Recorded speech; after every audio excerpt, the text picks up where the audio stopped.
tunaelekea moja kwa moja Dodoma, ambapo tunakwenda kujiunga na watangazaji wetu kutoka kule, na wanazungumza na wakili wa serikali kuhusiana wakili wa serikali anaitwa Peter Mbogoro. Mada inahusu nini? Tutaisikia kutoka kwao. Asante sana studio zetu hapo jijini Dar es Salaam, mtazamaji wa Channel 10. Habari za asubuhi popote pale unapotutazama, karibu kwenye matangazo haya ya moja kwa moja kutoka hapa Dodoma, na leo ikiwa ni siku nzuri kabisa, asubuhi Agosti 11 siku ya Jumanne mwaka 2026. Karibu kwenye sehemu ya Baragumu Live kutoka hapa Dodoma. Mimi ni Roda Simba ambaye nitakuendeshea matangazo haya, lakini katika upande wa kamera niko na Mapendo Kasichi na msimamizi wa matangazo haya ni Kuringe Mongi. Mtazamaji, karibu kwa zaidi ya dakika 40 tukienda kuangazia migogoro ya ndoa na usuluhishi wake, na leo nipo na wakili wa serikali kutoka Wizara ya Katiba na Sheria, Bwana Peter Mbogoro, ambaye tunaenda kuangazia mambo kadha wa kadha kuhusiana na migogoro ya ndoa na usuluhishi wake. Bwana Peter, habari za asubuhi? Salama sana ndugu mtangazaji Biroda Simba. Hongera kwa majukumu. Nashukuru sana. Nimekutambulisha, huenda kuna kitu ambacho nimekiacha kwa mtazamaji. Karibu. No, utambulisho umetimia. Kimsingi hayo ndio majina yangu. Naitwa Peter Mbogoro, ni wakili wa serikali kutoka Wizara ya Katiba na Sheria. Niko hapa kwa ajili ya kutoa elimu kwa umma kuhusiana na haya masuala ya migogoro ya ndoa na usuluhishi wake kwa ujumla. Asante sana. Sasa tunapoanza kipindi chetu, tufahamu kwanza, hivi tunapozungumzia migogoro ya ndoa, migogoro ya ndoa ni migogoro ya aina gani, ili mtazamaji aweze kupata picha halisi kabla tujafika mbali zaidi? Naam, nashukuru sana kwa swali zuri. Migogoro ya ndoa ni kitu gani? Kabla hatujaenda kwenye kujua nini maana ya migogoro ya ndoa, lazima kwanza tujue pale kuna vitu viwili. Kwanza kuna ndoa, alafu pili kuna migogoro. Kwa ili upate migogoro ya ndoa lazima kwanza kuwepo na ndoa. Okay. Sawa.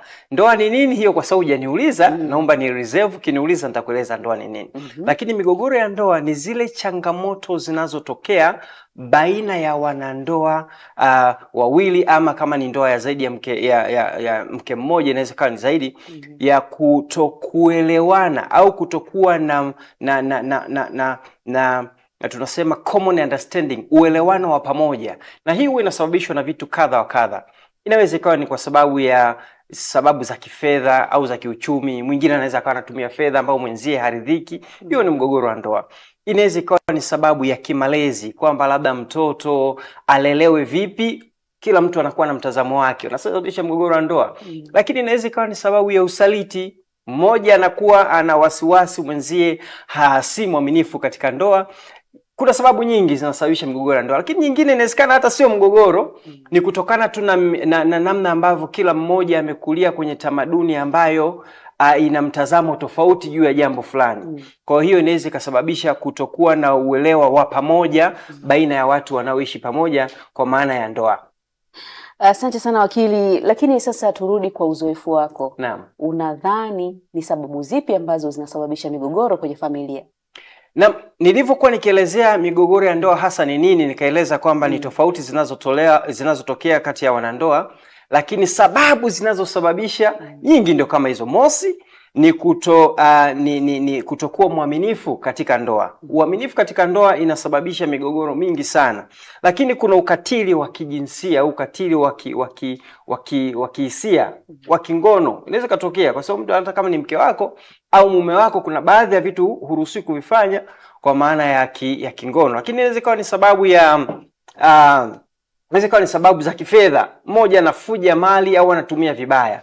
Lakini inawezekana ikawa sababu za kiuaminifu. Lakini sababu kubwa ambayo siku hizi zinatokea ni kwamba unakuta mtu anakuwa ni mkatili au tunaita cruelty. Unampiga mwenza wako, unamtishia au vitu vingine vinavyofanana hivyo. Vitu kama hivi vinakuwa vinasababisha kuwa na migogoro katika mahusiano ya ndoa. Hapo kwenye kumpiga ni pande zote ama kuna jinsia moja ambayo kwa uzoefu wako ndio inahusika zaidi? Hii haichagui. Mtu yote anaweza kupigwa. Mtu yote anaweza kupigwa.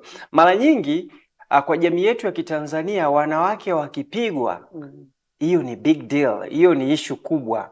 Lakini mwanaume akipigwa inaonekana kama ni kitu chepesi au kitu rahisi. Ukweli ni kwamba ukatili wa kijinsia, hasa kwa maana ya kupigwa, yoyote anaweza akapigwa na yoyote anaweza akachukua hatua dhidi yake. Asante wakili. Hebu tufahamu sasa, Naam. ni muda gani wanandoa hawa ambao wanapitia mgogoro, yaani ni muda gani wanapaswa sasa kwenda kutafuta usuluhisho kabla hali haijawa mbaya zaidi?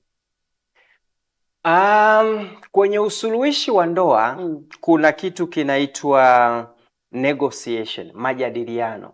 Mtu wa kwanza wa kutatua mgogoro wa ndoa ni ninyi wenyewe wawili. Negotiation ni majadiliano ya kumaliza mgogoro baina ya watu wawili bila kuwa na mtu wa tatu.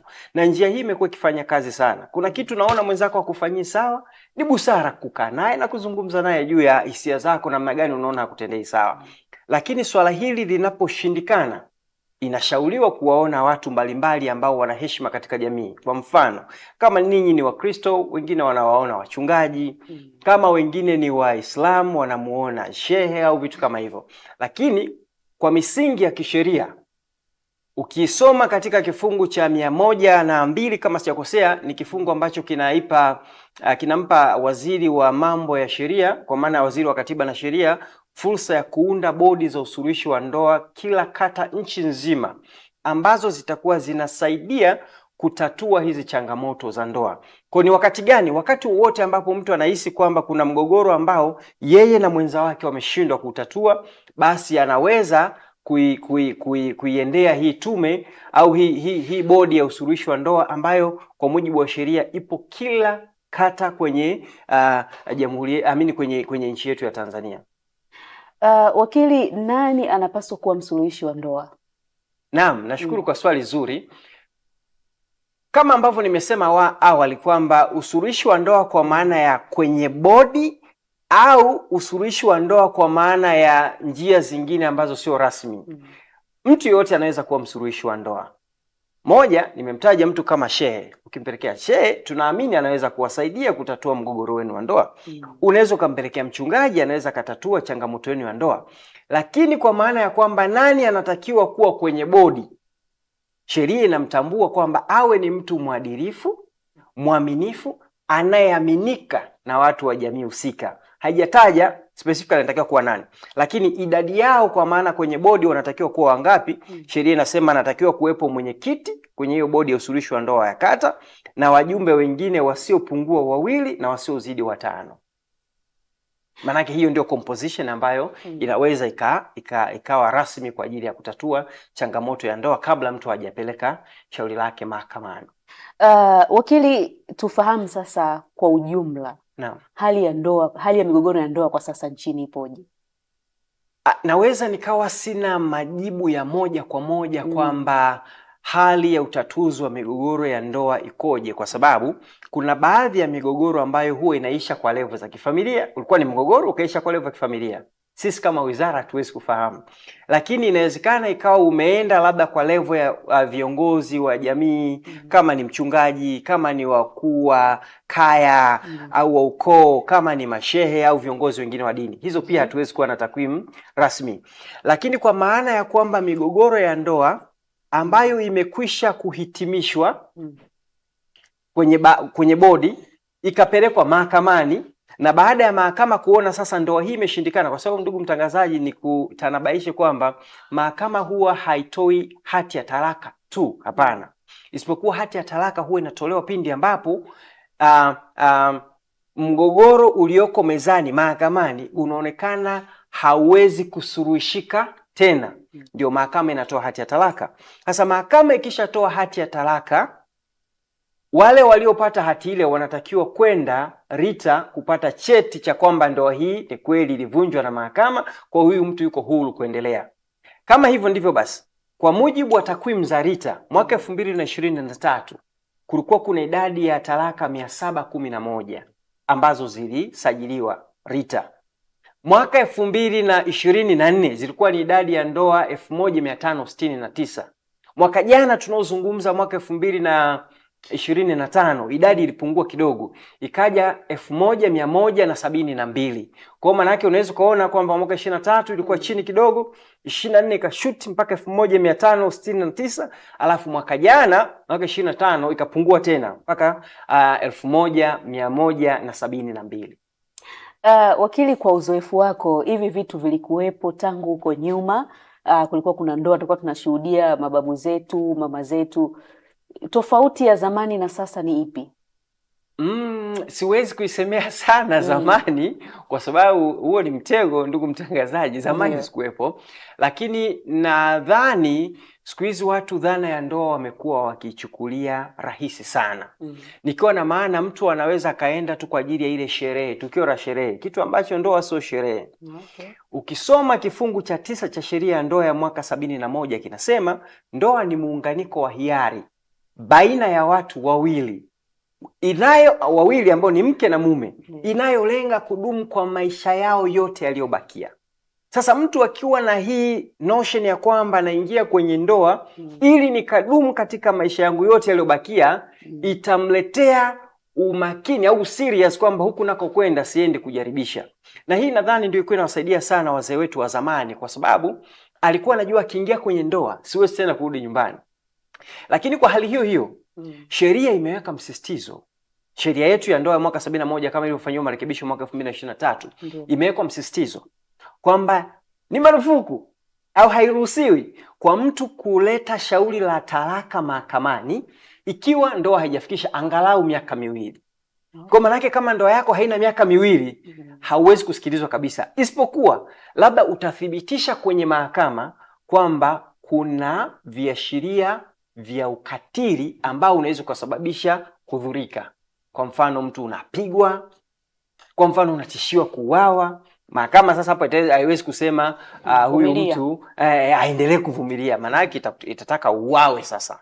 Lakini sheria imeweka msisitizo kwamba lazima kawepo kama mchakato. Kwanza ukae kwenye ndoa angalau basi miaka 2 ili tuone kwamba wewe ulikuwa serious kukaa kwenye ndoa. Lakini pia kabla hujafika mahakamani kuvunja ndoa, wewe umeshafanya usuluhishi, na uruhusiwi kuvunja ndoa kabla hujafanya usuluhishi. Sheria iko wazi. Kwa mfano ukisoma kifungu cha 102 kuelekea 103 kinasema lazima huyo mtu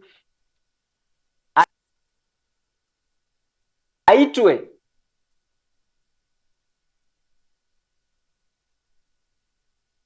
kwenye bodi ya usuluhishi wa ndoa kabla hata ndoa haijavunjwa. Kwa hiyo huwezi kwenda mahakamani kama kuna fomu watu wanaita fomu namba 3. Ile fomu namba 3 ukikabidhiwa kuonyesha kwamba mgogoro wako umeshindikana, ndio mahakama inaenda kukupokea. Na huo umekaa kwenye ndoa miaka 3. Tofauti na hapo, maana yake lazima uithibitishie mahakama kwamba swala lako lina upekee kiasi kwamba tukiendelea kukulazimisha kukaa kwenye ndoa kuna madhira unaweza ukayapata. Na sheria iko wazi. Kwa mfano kifungu cha 140 cha sheria hiyo hiyo ya ndoa ya mwaka 71 kama ilivyofanywa marekebisho mwaka 2023 inasema kwamba hakuna utaratibu wowote utakaoanzishwa au proceeding yoyote itakaoanzishwa kwa lengo la kumlazimisha mwanandoa aliyechoka kukaa kwenye ndoa kuendelea kuwa kwenye ndoa. Kwa hiyo wazungu wanasema there is no proceedings to compel the spouse to live under one roof. Wewe umeshachoka, umeshaona kuna viashiria vya hatari, unaweza kuuawa, kwa huwezi kulazimishwa kwamba endelea tu kukaa. Hapana, hiyo kwa kweli sheria. Lakini wakili, hapo uniongezee, kuna mwingine ambaye kwa mfano mwanamke anaweza kaa anadai talaka lakini mwanaume anasema mimi sitoi. Hii ipoje? Yes, nashukuru pia kwa swali zuri. Kama nilivyosema mwanzo, ambaye anatoa talaka sio mwanaume wala mwanamke au mwanandoa yoyote. Isipokuwa talaka huwa inatolewa na mahakama. Na mahakama ili itoe talaka, mosi lazima shauri lile limepita kwenye bodi ya usuluhishi wa ndoa kama tulivyosema, inayoanzishwa na waziri wa katiba na sheria. Na hiyo bodi ikishaona kwamba mgogoro huu umeshindwa kusuluhishika, inaiforward kwenda mahakamani ili mahakama ikasuluhishe mgogoro ule. Ukifika mahakamani, mahakama haikupi talaka moja kwa moja, kwa sababu ukishapewa talaka kuna implications nyingi. Kuna watoto pale wako nyuma, kuna mali mlizozivuna pamoja. Kwa mahakama huwa ina sababu moja tu ya kwa nini itoe talaka. Sababu hiyo kwa Kiingereza wanasema the marriage is broken down irreparably. Yaani kwa maana kwamba ndoa hii, huu mgogoro upo kwenye hatua ya kutokusuruhishika tena. Hiyo ndio sababu peke yake. Sasa wewe utathibitisha sasa kwamba hii ndoa haiwezi kusuruhishika tena kwa sababu gani? Kwa sababu zipo nyingi sasa. Kwenye hiyo irreparable kwamba ndoa haiwezi kusuruhishika, kuna sababu nyingi. Mosi, inawezekana ikawa ni cruelty, kwamba mtu amekuwa akipigwa, akipewa matishio na vitu kama hivyo. Lakini pili, pindi ambapo mwenza wako amefungwa kifungo kisichopungua miaka 5 gerezani, unaruhusiwa kuvunja ile ndoa. Amefungwa maisha, amefungwa miaka 30, amefungwa miaka 5, unaruhusiwa kuvunja ndoa. Au umetelekezwa, au mwenzako amefanya uzinzi ambao wewe hukubaliani nao, labda amezaa nje ya ndoa na vitu kama hivyo, unaona kabisa hii ni sababu ya kuvunja ndoa. Au umetelekezwa, tunasema desertion, amekutelekeza kwa kipindi kirefu. Hizo ndio sababu ambazo mahakama inaweza kusema ndoa hii imevunjika kiasi cha kutokurekebishika tena. Wakili, ni upi utofauti kati ya kusuluhisha ndoa, migogoro ya ndoa kwa njia mbadala na kusuluhisha mahakamani, na ni zipi faida zake? Naam, usuluhishi wa ndoa unaofanyika kabla ya mahakama huwa tunasema wenyewe unakuwa ni less informal. Na ukipata hawa bodi, kwa sababu kuna changamoto pia kwenye bodi ambazo zinakuwa hazijui sana nini ambacho zinatakiwa kukifanya, wanakosea. Kwa sababu utakuta procedure za kimahakama wanataka kuzifanya kwenye bodi ya usuluhishi wa ndoa. Kwenye bodi ya usuluhishi wa ndoa, cha kwanza wanatakiwa kujua wanaosuluhisha ule mgogoro kwamba hakuna mtu anatafutwa mshindi, isipokuwa wanatakiwa kuelewa kwamba wana rescue au wanatakiwa kuikomboa taasisi ya ndoa, kwa sababu ndoa ni taasisi, familia ni taasisi ambayo ndio msingi wa taifa lolote. Kwa kama ndoa ikiharibika, manake ndio mwanzo wa kuharibika taifa. Watoto watakuwepo, watoto mitaani watakuwa watoto wapi? Kwa hao wanaofanya usuluhishi huku chini lazima wafahamu kwamba wanachokifanya sio kutafuta nani mkorofi nani sio mkorofi, isipokuwa ni kuhakikisha kwamba kila mtu anapewa nafasi ya kusikilizwa kwa umakini, kwa upole na unyenyekevu, wanazungumza na kuhakikisha kwamba kila mtu anatoa dukuduku lake, na wao wanatumia mbinu zao kwa ajili ya kuhakikisha kwamba wanatatua ile changamoto na kuwaacha hawa wanandoa wanarejea kwenye familia zao ili waendelee na maisha kama kawaida. Faida yake ni kwamba ninyi wenyewe ndio mnakuwa waamuzi wa kesi yenu. Haulazimishwi na mtu kuchukua maamuzi fulani. Nyinyi ndio mnakuwa waamuzi wa kesi yenu. Lakini pia ni jambo ambalo linafanyika kwa usiri. Usiri unasisitizwa sana kule chini. Lakini pia huwa hakuna gharama zozote. Hairuhusiwi kuchaji gharama zozote kwa ajili ya kutatua hizi changamoto. Kwa nini? Kwa sababu unavyoweka gharama mtu anaweza akashindwa kwa sababu ya gharama. Kwa hiyo ni utatuzi ambao uko informal, sio rasmi. Tunatumia njia za kirafiki kusuluhisha changamoto hizi. Lakini ukishafika mahakamani huwa kuna taratibu ambazo za kimahakama zimewekwa kwa mujibu wa kisheria. Kwamba ili uje huku lazima kuwe na hiki, lazima kuwe na hiki kitafanyika, hiki kitafanyika. Na utofauti wake ni kwamba mahakama huwa inafanya usuluhishi kuona kama hizi sababu zinazoweza kufanyika zinasuluhishika. Zisipoweza kusuluhishika, manake kinachofanyika mahakamani ambacho ni tofauti na kule kwenye bodi za usuluhishi au kwa mtu mwingine ni kwamba mahakama inayo mamlaka sasa ya kutoa taraka kusema kwamba ndoa hii imevunjika kiasi cha kutokurekebishika. Na mara nyingi mahakama ikishatoa taraka huwa kuna amri zingine zinafuata. Kwa mfano, kama ulikuwa mna watoto, mahakama itaamua watoto wataenda kwa nani. Kama kulikuwa kuna mali, mahakama itaamua kutokana na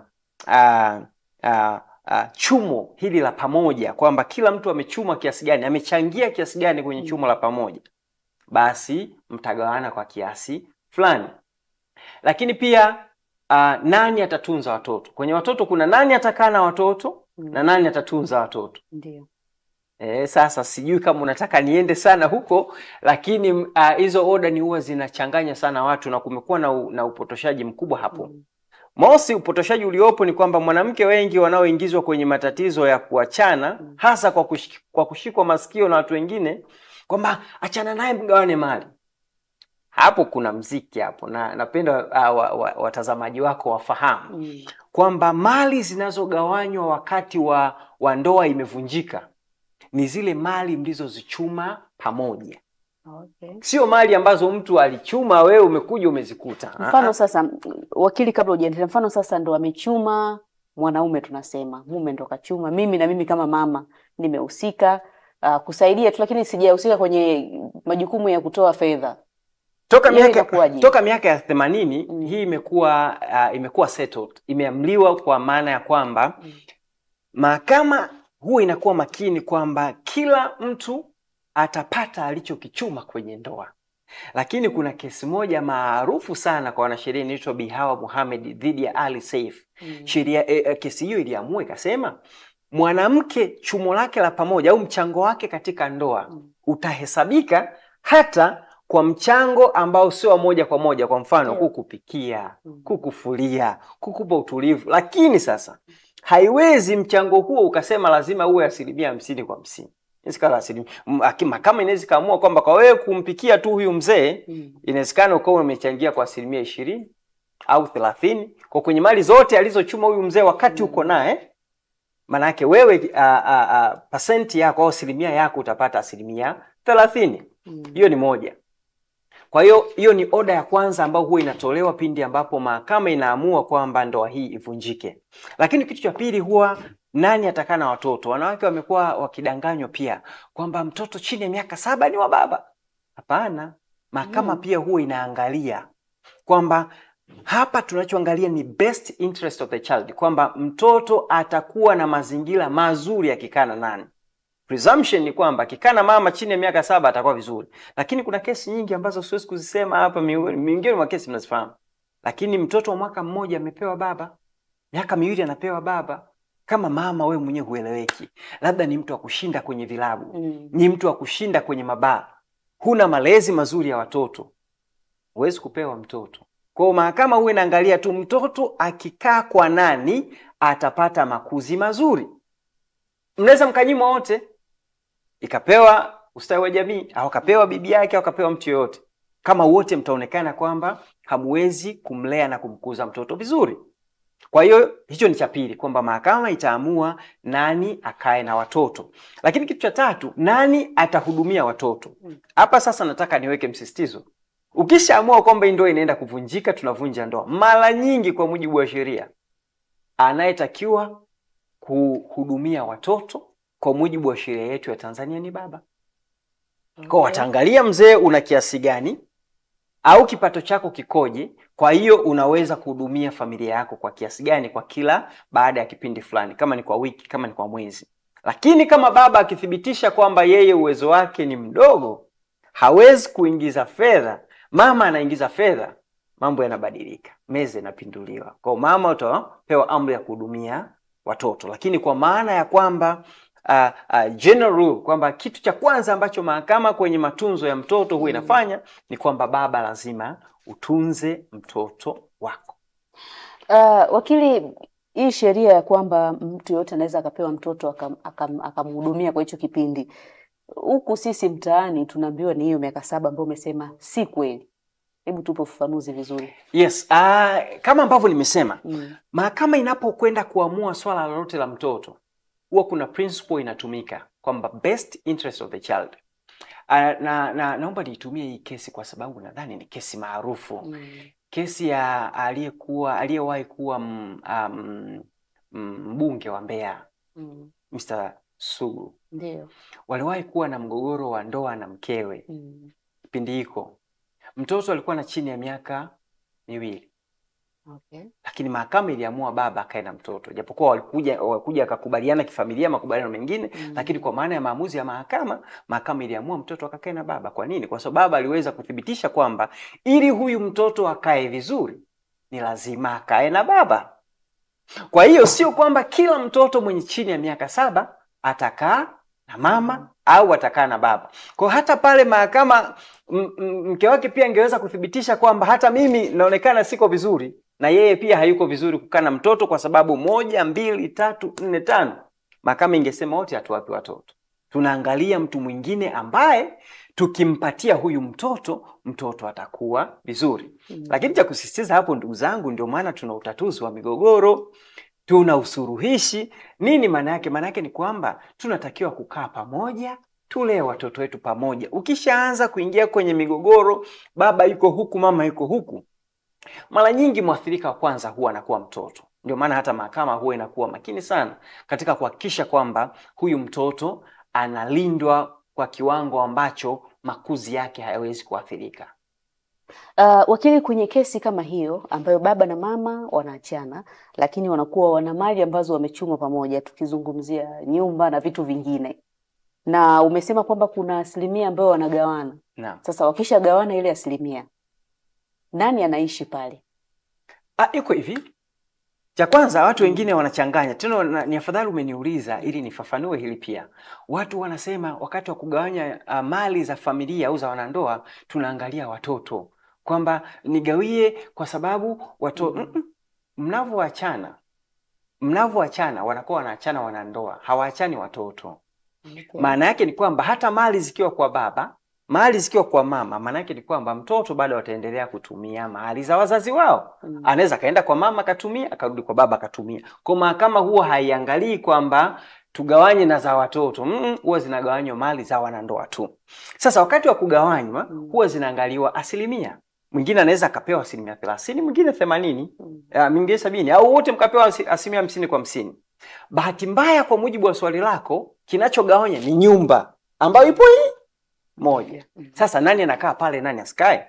Huo kwa utaratibu inavyokuwa ni kwamba option ya kwanza, ikishaamliwa kwamba nyumba inagawanywa, ndio mali pekee ambayo mlichuma pamoja, ninyi mnatakiwa kukubaliana kwamba hii nyumba tuifanyeje. Inaweza ikawa mmoja akamrudishia, ikawa valuated, kwamba ikathaminishwa nyumba ni ya milioni 50. Kwa hiyo kwa sababu asilimia tumegawanywa 50 kwa 50, naomba nikupe milioni 25 uniachie nyumba yangu. Kwa kisha mpa shilingi milioni 25 kwa maana asilimia zake 25, huyu mwingine anabakia na asilimia zake na nyumba yake yote walioichuma pamoja. Lakini hiyo ni option ya kwanza. Option ya pili, kama mmoja hana fedha ya kumrudishia mwingine, nyumba inauzwa, inagawanywa sawa kwa wote, kama mgawanyo ni asilimia 50 kwa 50 au kwa kadri ambavyo mahakama itakuwa imeamua mgawanyo wake uwe.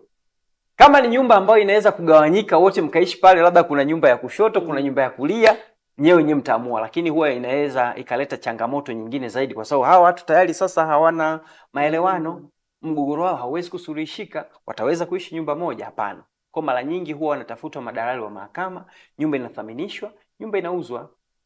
Wakili, mpaka kufikia hatua hiyo, hii kesi inakuwa imeenda kwa muda gani? Sasa bahati mbaya sana au bahati nzuri, huwezi ukasema moja kwa moja kesi inaweza kaenda muda gani. Kuna kesi zinaweza kaisha ndani ya wiki moja, kuna kesi inaweza kaisha ndani ya miezi mitatu, kuna kesi inaweza kaisha ndani ya miezi 6. Lakini mpaka sasa hivi huwa kuna miongozo ya ndani ya mahakama ya kesi yoyote inayopelekwa mahakama ya mwanzo haitakiwi kuzidi miezi 6. Okay. Mahakama ya mwanzo, ambapo kesi zote kama sio nyingi za ndoa huwa zinaanza kupelekwa mahakama ya mwanzo. Mkishatoka kwenye baraza la usuluhishi la ndoa, mnaingia mahakama ya mwanzo, haitakiwi kwenda zaidi ya miezi 6. Kama ikitokea kuna sababu ya msingi ya kupeleka kesi zaidi ya miezi 6, maana yake yule hakimu anayesimamia shauri hili lazima aandike kwa in charge kwa nini kesi hiyo inazidi miezi 6. Sasa hiyo ni miongozo ya ndani. Lakini kesi huwa nowadays kwa kweli serikali yetu imejitahidi sana. Kesi zinakwisha mapema na kila mtu anapata haki yake ndani ya wakati. Lakini wakili, utakubaliana na mimi kwamba kuna baadhi ya wanajamii ambao hawafiki mahakamani wakihofia huo mlolongo wa muda mrefu kutumia kwenye kudai haki zao. Naam, kama hiyo ndio sababu, kwa kweli watakuwa wanafanya reference ya muda mrefu sana uliopita huko nyuma. Kwa sababu sasa hivi kwa kweli tuko vizuri. Serikali yetu iko vizuri. Mashauri yanaisha kwa wakati na yanakimbia kweli. Hata hiyo miezi 6 nadhani ni machache sana ambao huwa yanafika miezi 6. Kwa kama kweli kuna changamoto ambayo ni lazima ifike mahakamani, wala sio sehemu ya kuogopa, kwa sababu kwa mujibu wa katiba ya nchi yetu, fungu cha 107, ibara ya 107 inasema wazi kwamba mahakama huwa ndio chombo cha mwisho cha utoaji haki. Sasa kama unakimbia mahakamani, nani atakusaidia? Maana yake tunashauri unaenda huko kote, kama ni kwa mkuu wa wilaya, kama ni kwa viongozi wa serikali, kama ni kwa viongozi wa dini, kama ni ikishindikana huko, kwa mujibu wa katiba yetu ya Jamhuri ya Muungano wa Tanzania inasema chombo cha mwisho ni mahakama katika swala la utoaji haki. Wakili, narudi kwako. Ipi Na sasa mikakati mlionayo nyinyi mawakili na wewe unahusika na kusuluhisha migogoro kwa njia mbadala? Ni ipi mikakati mlionayo ili kuweza kuinusuru taasisi hii? naam, kwa maana ya taasisi ya ndoa na umuhimu wake katika taifa lolote, mimi kama wakili wa serikali, kwanza ninazo duties binafsi.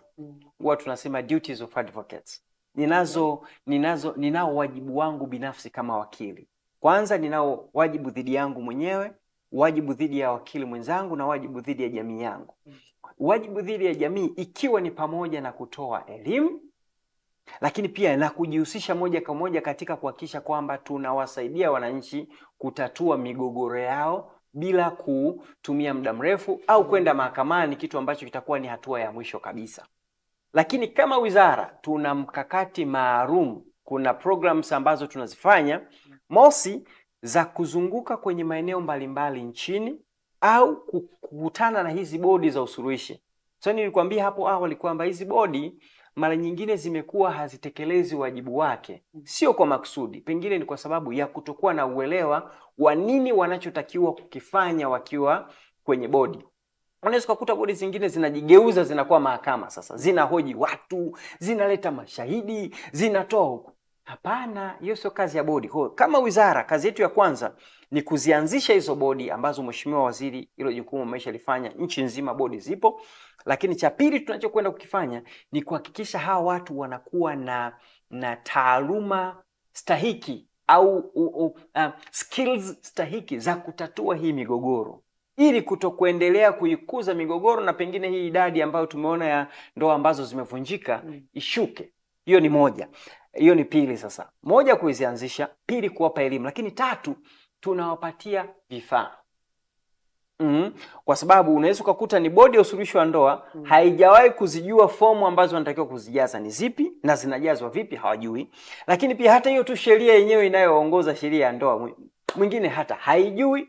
Lakini mwingine hata tu dhana ya ndoa, kwamba ndoa ni kitu gani. Kwa sababu wengine, kuna sehemu tulienda, siwezi kupataja ni wapi, unakuta bodi ya usuluhishi wa ndoa ina entertain case ya usuluhishi wa ndoa wakati hakuna ndoa. Wanasema hawa wamekaa kwa miezi mitatu, kwa sababu watu wanasema mtu akikaa na mtu miezi mitatu tayari ni ndoa. Hapana, hakuna ndoa kama hiyo. Na hii ni wakili, hapo mimi najua ni miezi 6. Miezi 6. Pia na wewe unakosea, hakuna kitu kama hiko. Kwa mujibu wa sheria ya ndoa, kifungu cha 160 cha sheria ya ndoa mwaka 71 kinasema kama watu wawili, kwa maana mwanamke na mwanaume, wakiishi nyumba moja, hapa Waswahili au Kiswahili cha mtaani wanasema pika pakua. Ndio. Sio kwamba mnaishi leo, kesho yuko huku, kesho mnaishi nyumba moja, pika pakua. Maana yake kwamba wale jamii inayowazunguka wawahesabie kama ninyi ni mke na mume kwa kipindi kisichopungua miaka 2. Mtahesabika kuwa ni wanandoa. Kwa hiyo haitakiwi kupungua miaka 2. Anatakiwa awe ni mke na mume. Haitakiwi iwe long distance trade. Hiyo lazima iwe hapo. Pika pakua. Kama mtu anatoka labda dakika chache, siku 2-3 anarudi, wanajamii wanafahamu kwamba ninyi ni wanandoa. Na pia kusiwe mmoja wao amewahi kuwa na ndoa nyingine halali huko nyuma. Basi ninyi ndio mtahesabika kwamba ni wanandoa, na kwa hiyo hizo procedures zote na haki zote za ndoa unaweza ukaanza kuzipata. Kwa hiyo tunachokifanya ndio hicho, kwamba tunahakikisha hizi bodi za usuluhishi wa ndoa nchi nzima wanakuwa na uelewa wa pamoja wa namna gani ya kufanya usuluhishi ulio sahihi. Nini majukumu yao, nini mamlaka yao, nini wafanye, nini wasifanye, procedures zipi zifanyike. Yote hayo tunayafanya. Kwa kama wizara tuna hayo majukumu ya kuhakikisha kwamba tunaismoothen hii kitu na kuhakikisha kwamba inasaidia kuzinusuru hizi taasisi za ndoa. Kwa kama kuna kitu kinaweza kurekebishika kwa huyu tu mjumbe wa hizi bodi za usuluhishi wa ndoa kuwa na maarifa stahiki, hicho ndio tunachokifanya. Na tumeshaanza, nadhani kwa awamu ya kwanza tumekwisha kwenda mkoa mzima wa Kagera. Yaani Kagera unayoifahamu hatujaacha kata hata moja. Wote tumewafikia.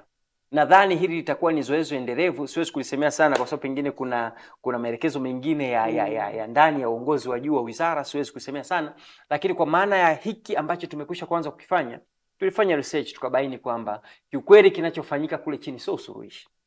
Kwa lazima tuhakikishe kwamba wanapata material stahiki, kama ni form, kama ni vitini, tumeandaa vitini vizuri sana kuwaelezea ndoa ni kitu gani, ndoa inakuwaje, dhana ya ndoa ni nini, faida za kusuluhisha mgogoro, namna ya kusuluhisha, majukumu ya afisa ustawi, majukumu ya afisa maendeleo, majukumu ya bodi za usuluhishi, majukumu ya mahakama, majukumu ya viongozi wa serikali. Kila kitu tumekiweka kwenye kitini kimoja na tunawapelekea bure kabisa, kwa sababu hiyo ndio dira ambayo tunaipata kutoka kwenye uongozi wetu wa juu kabisa wa nchi. Au ukiangalia hata mama yetu Rais wa Jamhuri ya Muungano wa Tanzania Daktari Samia Suluhu Hassan ni mtu ambaye anatamani kuona nchi yake inakwenda smooth bila kuwa na migogoro ya hapa na pale, ili apate urais wa kuiongoza nchi ambayo ina taasisi zake, kuanzia taasisi ya chini kabisa ya ndoa ambayo imenyoka. Kwa tunamsaidia rais kwa kuhakikisha kwamba tunawafikia hawa watu na kuhakikisha wana hizi knowledge na materials na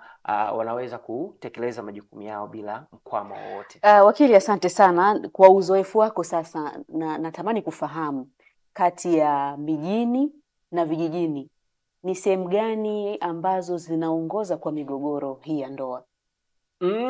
Mara nyingi kwa uzoefu, siwezi kuwa na takwimu za moja kwa moja, lakini inaonyesha kwamba mijini watu wengi sana wanapata changamoto katika ndoa zao. Lakini hii ni kwa sababu wanapata access ya vitu mbalimbali, teknolojia, vitu kama hivyo. Kwa inakuwa ni rahisi kujua hata vitu ambavyo vinaweza kusababisha kuibuka kwa mgogoro katika ndoa kwa namna moja au nyingine. Lakini pia jamii zetu za vijijini bado wanaendelea kuwa conservative. Yaani wako katika hali ambayo wanaamini katika taasisi za ndoa kuliko kawaida. Ndio maana unaona vijijini, kwa mfano mimi kijijini kwetu tunaweza kukuta kijana miaka 19, 18 keshaozeshwa, kwa sababu wanaamini katika taasisi ya ndoa. Kwa sababu wanaamini pia katika ndoa kuna uzalishaji, watalima pamoja, watafanya uzalishaji pamoja, kitu ambacho ni tofauti na mjini. Ukuta mjini mdada yuko vizuri anajiweza, mkaka yuko vizuri anajiweza, usimbabaishe, anaweza kuendelea na maisha yake. Kwa uzoefu naona kabisa mijini kuna changamoto hii. Na mimi nina bahati mbaya jamani. Toka nimeapishwa kuwa wakili kwa takriban miaka 10 sasa, nadhani migogoro mingi ambayo nimekuwa nikitatua au nikisimamia migogoro ya ndoa.